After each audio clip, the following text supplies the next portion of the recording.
বিয়ের প্রলোভন দেখিয়ে এক কিশোরীকে ধর্ষণের অভিযোগে কন্টেন্ট ক্রিয়েটর ইসমাইল হোসেনকে গ্রেপ্তার করেছে পুলিশ।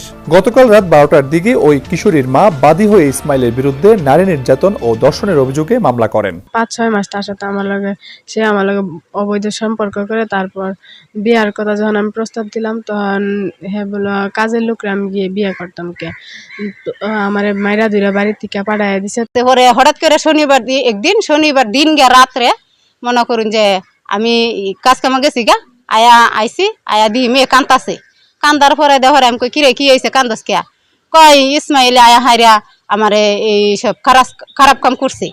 তা খারাপ কাম করছে পরে আমি আশেপাশে লোকেরা মনে করুন যে আমি জানাইছি যে ইসমাইলে এরম হাইরা আমার মেয়েরে লোকজনরে জানাইছি যে খারাপ কাম করছে।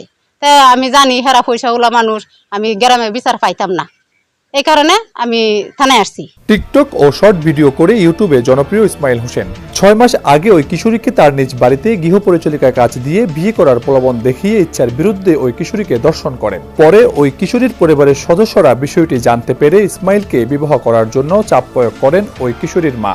এই ঘটনা জানাজানি হলে ওই কিশোরী ও তার মাকে হত্যার হুমকির অভিযোগ ওঠে ইসমাইলের বিরুদ্ধে। পাড়ার লোকের একটা বিচারের আবদার করলো, তখন পাড়ার লোক তারা কিছুই করলো না, বা তাদের টাকা পয়সা বেশি আছে দেখে আমার মৃত্যুর ভয় দেখাইলো। তারপর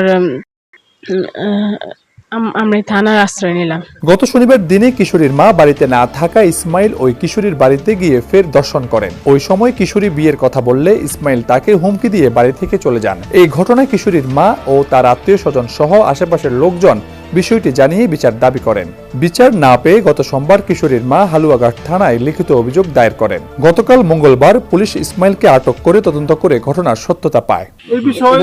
এই বিষয়টা আছে আমাদের এই সমাজের সকলে এটা নিষ্পত্তি করছি, আমরা এটা স্বাভাবিকভাবে বৈঠক করছি, এটার সাংবাদিক সম্মেলন তারা ইচ্ছা করে এটাই তো। আমার বক্তব্যটা এটাই হচ্ছে যে ইসমাইল ভাইকে যারা চিনেন তারা অবশ্যই ধৈর্য ধরেন, সত্য অবশ্যই আমি উপস্থাপন করবো। ইসমাইল ভাই বৈধ দ্বিতীয় স্ত্রী, সে মানুষের প্ররোচনায় যখন ডিভোর্স লেটার পাইছে মামলা দায়ের করেছে। তো এটা এখন প্রক্রিয়াধীন, আমরা নিষ্পত্তি করে সব তথ্যপাত্র নিয়ে আমি সব কিছু আমার পেজ এবং আমি প্রেস মিডিয়ার সামনে উপস্থাপন করব। আপনারা কেউ ভুল নিউজে বিভ্রান্তিতে পড়বেন না। এই বিষয়ে হালুয়াঘাট থানার ভারপ্রাপ্ত কর্মকর্তা মাহবুবুল হক বলেন, ওই কিশোরীর মা বাদী হয়ে মামলা করেছেন।